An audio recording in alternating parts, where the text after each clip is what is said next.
Welcome to Cartoonist Kayfabe. My name is Jim Rugg. I'm Ed Piskor. Going to look at a color classic today, Ed. But before we do, let's talk color. Let's talk new black and white classics, man, by way of Red Room. Issue 1 and 2 are available for pre-order right at this moment. You can get there to the Fantagraphics website by way of my link tree in the description below. First issue has been reserved by thousands of people. I think it'll be fun to see if I could get thousands of people to reserve issue 2 as well before these things even hit the shops, man. Each issue is self-contained.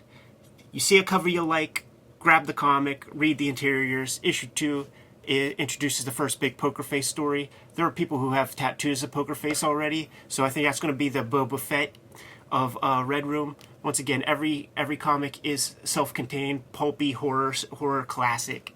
And if you want to read the comics ahead of time, patreon.com/EdPiskor is where you can check the stuff out. And this is at a high enough resolution. People have been printing up and making bootlegs. By popular demand. When people are making their own print editions, you know it's wanted. Yeah, it's super cool, man.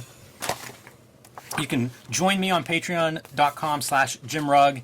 Lots of process, original art, behind-the-scenes stuff, notes. And right now I am doing a comparison piece, a series that goes through these two comics. This is Street Angel Lost Dog, the first Image Street Angel comic I made. It was never officially published, but it was redone 3 years later as Street Angel's Dog. So I love to compare and contrast these kind of things. We've done that with several comics on the channel. And this series that I'm doing is basically going through, it's a way to look at process, a different way to look at process where you're looking at two different styles, two different interpretations, and talking shop. And there's lots of behind-the-scenes stuff. I include scripts with the pages, sketches, things of that nature. So you can find all of that and follow me at patreon.com/JimRugg. We're here today, Ed, to talk about the Outsiders Annual #1 by Mike Barr and Kevin Nowlan. This is from 1986. And what we're really here to talk about is the coloring. Kevin Nowlan colors his own art on this series. This is Baxter paper, something that, publishers were starting to shift to. Baxter paper was white. It's kind of a coated stock. It completely handled color and ink differently. And this is one of those early examples where the colorist was conscious of this and was making choices using colors that usually weren't used in the Marvel DC 64 color palette, because he recognized this reproduces differently. What do I do with that? One of the first differences that I will note is the blacks are black. Right. Whenever they're printing on newsprint for decades, that newsprint's pulpy. The letterpresses were different than the offset, and the blacks were just uneven. They were gray. There were bits of paper showing through. It handled color completely differently. Plus, the newsprint was yellow. It was off-white, which changed the way the colors looked. Yeah, or even kind of a little gray when it first came out, to be honest. It really affected the way these colors printed, the way they looked on the actual paper. And whenever you change that paper stock and you change the printing technology, everything, those colors are totally different than what you would get if you had this on newsprint. Yeah, the cool thing about newsprint and having that kind of yellow quality, certainly as the paper ages, it's even more kind of beautiful. What it would almost act as is kind of like a fine art, like an underpainting. Yes. So when you have that kind of undertone, you could almost put any colors on the page and they all merge well because they have some piece of that yellow underneath, some piece of that gray underneath. Now you have white. So the yellow is divorced from the blue completely. There's nothing tying it together. How do you make that work? Yeah, and you can see Nowlan trying from the very beginning. You see the black, or you see the blue saturated in the foreground arm of Batman. That blue's not even on his background arm. Yeah. Because it's that thing of like trying to make the most out of this palette, which now will reproduce. I don't know if more accurately is the word, but certainly more saturated. Yeah. Here's another piece that I'll make note of too. That we'll see a lot here. A lot of white.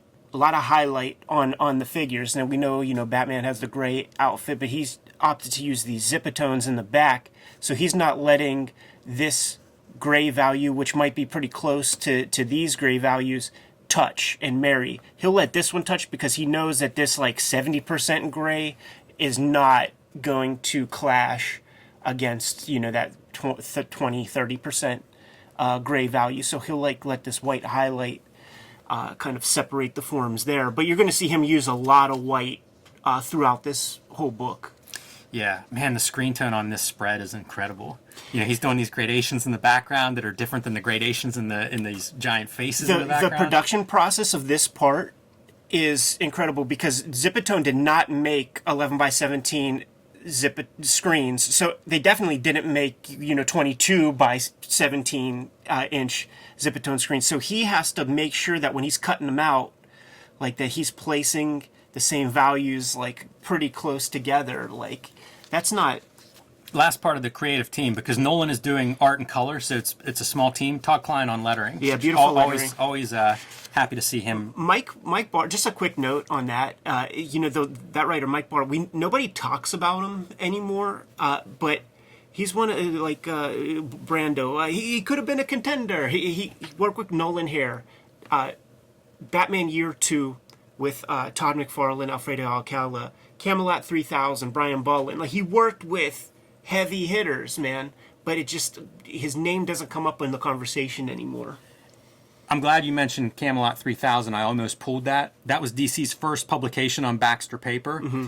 And I read an interview with Nowlan where he talks about you got to adjust the palette so you don't blind your readers. Right. Camelot 3000, they didn't adjust the palette. No. So it's I probably should have dug one out to compare, but super bright. This is interesting to me. The first this first page with captions, there's from a deep blue to bottomless black, tones of gray, splash of red. This is in the captions that they're pulling out all of these different colors. Is that coincidence? Like, what a happy accident. They wanted to work together. If you read the piece in the back, they were trying to figure out how they could get a chance to work together, and something tells me they were working pretty closely. Once again, separating like this green of this outfit with the kind of greenish blue of the back by just having that little piece of white up there. Yeah, and Nowlan in an interview in Comics, which I think you can still find online if you Google it, talks about how like these kind of subtleties, like that greenish blue background and then like a green jacket and an olive green pants, subtleties were discouraged with the old coloring process, and with this new process, you had to lean into those. And so you see lots of that where it's almost monochromatic in panels, but it's still like 3 or 4 colors. Can you just go back real quick? Because like one of my favorite pieces really is this. It feels like the Bruce Timm cartoon in a way, where like the white is selling us on the focal point right there. It's such a small piece that Nowlan wants you to see. So he's literally pointing to what he wants you to see with the blue right there. It's good. I do this in some of my coloring where if you throw in your 100% yellow on this kind of paper, it's almost neon. It's so bright. Yeah, expect 100% yellow to be the brightest color. So if you're going to use it intelligently. And then whenever you want to do some red, that might be the first pure red, even though they reference red, but it's kind of this, like a maroon in different places. How much does it pop whenever you decide to use it for blood? There's your hot sky, putting a little bit of yellow into that sky. Still doing color holds and stuff. Your 100% cyan visible there. All this white, like the white is as important as any other color. Yeah, he's using that for sure. And I wonder if that's a result of recognizing that suddenly black is on your page. Yeah, maybe. And that subtlety thing, too, is, I think you see it in the white where it's like, let me highlight things. Look at the inking on that. Add a little more dimensionality. Yeah, that inking is a lot of reference, I think, Nowlan uses, man. Like, I see a lot of postures and a lot of drapery and stuff that I feel like you just can't make that up. Yeah, well, Kevin, come on and straighten us out. Yeah, Tell us about this process in greater detail. Yeah, don't be shy. More of the color holds here with the red this time. That's pretty bold because that I don't think is magenta. Usually when you see a color hold, it's one ink color. But yeah. I think that might be 2. I think that's a yellow and a magenta together. It just doesn't have to be with this process because the dots are so close together. Oh, man, color hold within the color field. That's really pretty. And it's analogous color. Like, you don't see anything but the white of the dialogue bubble as being anything other than the cool color. Right. And that's a good call. I would also point out, like you mentioned the grays and Batman in that opening spread. using a range of grays, unheard of for newsprint comics. Like, you almost couldn't even use gray. You know, there was one gray that you could pull out if you wanted to, and here we see like lots of these kinds of approaching gray. This is such a jobber team, man. Yeah, I can't name this team. They're so stupid. Geoforce. Yeah, that's so weak. Geoforce? Shadows of the trees on that ground, man, and then yellow, right, on grass. That's as wild as you know, don't use sky blue for your sky. Like, Yeah, it's super awesome. like yellow on grass. I think this is a good example of that's using subtle shades. You know, you see the gray blue kind of navy color, the actual, I think that's 100% cyan, and then color holds and light blues in the screen. It's all blues. You know, it's blues and grays. It's all this cool background. Even the figures are white and a very light screen of cyan. I mean, that's practically monochromatic, but quite a range. This kind of stuff is where it shines too. Yeah. I would love to see what this would look like if you saw the newsprint version, because I have a feeling this is all just mud and dark. Right, yeah. I mean, this is, you know, it's a Caucasian, like, flesh face. And it's real easy in the 64 color process because you just bump up the cyan level a little bit. And I wonder if there's some version of that being applied here to that face to make that happen. One of the places you see a lot of that subtlety that he's talking about, these subtle changes, will be backgrounds, and then he puts his figures out with much more saturation. You know, the cyan and black lightning there, the green and yellows in Geoforce. But they pop so much because of these subtle backgrounds, and it worked really well, I think, for superhero comics. And then when you really want something, let's go with 100% magenta. You know, like, look at how much that panel stands out on the page, or on a spread. The yellow too. Whenever you decide you're going to have a hot spot, it just leaps off of the page. It's really an interesting tool, I think, using color this way whenever you're composing like 2-page spreads or you know, full pages, and then just really drawing attention to something. That right there is incredible.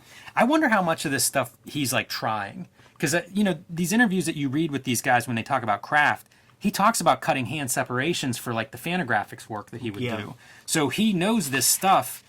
You know, really well, like all these different processes. And I feel like whenever he gets to try something a little bit new, some of these panels are probably him experimenting or having an idea that you just couldn't do, you know, before. This might be one of my favorite drawn panels. That's here. a fun panel. Feels like a Jaime kind of panel. I think I've seen Jaime do that a couple of times. Yeah. That's a really great sequence, too, to then see them climbing through that hole after he punched a hole in the wall.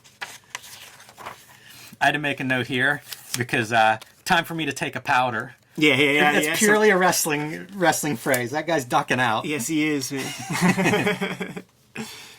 The magenta's at work there against the gray blue of Batman. Yeah, it's so let's funny. do some action. You read the back matter about how like they wanted, like Kevin Nolan was like, I want to make a Batman story.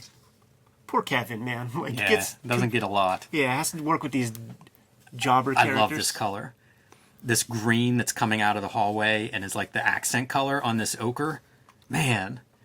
You would never think to use that. Not in a million years. And how much does black lightning stand out whenever it's all these yellows and greens wrapped around the blue?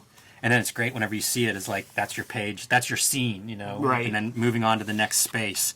It's very good for distinguishing we're in a different location here. It really is. And then just using like the light blues there, it feels gaseous in there. It feels like atmospheric using those colors. Yeah, you see the white coming in again. Yeah. And here he's using white totally different than, say, a highlight or something. It's effect. Yeah, it's a cloud. It's vapor. Yeah, I think you make a good call with that white. I have to imagine that's him recognizing the black is like, we're going to have some dark blacks on this page. So we've seen him do like color hold vapor, and now here's like ink line vapor. And some ink clouds, some color clouds. You can see a range on Cobra as well, with the yellow, the shadow yellow, the white highlight, and the green, you know, like behind him, whatever that is. Some rim lighting. some kind of effect. Same deal here. The magenta just really popping, big contrast, makes the pages look great. But that's what this comic is this revelation of like, okay, we're entering a different coloring phase for comics. How do we make that work? And this is one of the first examples where it really is a thoughtful colorist trying some things that are different than your typical comic and making it work. And I wonder with some of the previous stuff, I mentioned Camelot 3000, you burn your retinas out. I wonder if they even knew it was going to be on Baxter paper. You know, if they're just building a comic and then at some point through the process, it's updated to Baxter paper and it's printed, and then you're like, whoa. You're very diplomatic, Jimmy. There was that How to Color Comics the Marvel Way video we did, man. Well, make no mistake, I'm insulting DC's production process here. Where the colorists all talked about the Baxter paper, and they were all like, we're still trying to figure it out. Like, none of them were happy with any of their color jobs on any of that stuff. And they all kind of mea culpa in that piece. Just like, it's a learning process, you know, we're trying to figure it out. Well, here's your color Rosetta Stone. That's it. And I think, you know, I've talked to enough cartoonists about this book to know that lots of us feel that way. Like, this really was a revelatory piece of, like, this is how to do it, you know? And you can see, like, again, with the subtleties, there's 4 or 5 yellows in this awesome sunset scene, and it plays. It looks great. It's a cutting-edge production process, and they call it cutting edge because there will be blood. And this is a guy who escaped a lot of pitfalls. And good for you, Kevin. You escaped the pitfalls. And now we're not going to have Baxter paper anymore next year. It's over. We're going glossy, baby. Yeah, it's a good point, Ed. I mean, like, now it's all kind of moot having this conversation at all in a way because the process is so different today. But it's cool looking through the stacks and finding these examples of, like, that's a different looking comic and it looks great. Yeah, it really does, man. I mean, just go grab any of those Legion of Superheroes comics that were coming out at this time that were on that Baxter paper and compare and contrast. Like, it's night and day. And those comics were colored by great colorists. Like, I think it might have been like Tatiana Wood or somebody. And you know, you look at her Swamp Things, incredible. But yeah, but that cool Baxter stuff, it's a tricky mistress. Yes, sir. All right, that's all I've got here. You know, I would look at more comics that I feel are like high points in coloring. So hopefully this will be the first of several of these investigations down some noteworthy, interesting looking comics. Easy to do, man. Kayfabers, like, follow, subscribe to the YouTube channel. Hit the bell. We'll notify you when new vids are available. Join me on my Patreon at patreon.com/JimRugg to see lots of my production stuff, behind the scenes material, original art, notes, and now comparisons between a couple of comics that I had to make twice. Red Room issue 1 and 2 are forthcoming and can both be pre-ordered right now. Thousands of people have done so already for issue 1. Let's get those issue 2 numbers up there, man. Link in the description below from my link tree will take you to Fantagraphics website so that you could do that. Also, patreon.com/EdPisker. You're going to be able to read these comics ahead of time if you like. You can subscribe to the Cartoonist Kayfabe e-newsletter at the links below this video to keep up with everything we have going on, and it is shaping up to be a busy 2021. Yes, sir. What you got going on? Almost got me. You can find Cartoonist Kayfabe t-shirts and merchandise at the links below this video as well. Jimmy, give them one more set of marching orders, man. We got stuff to do. Read more comics.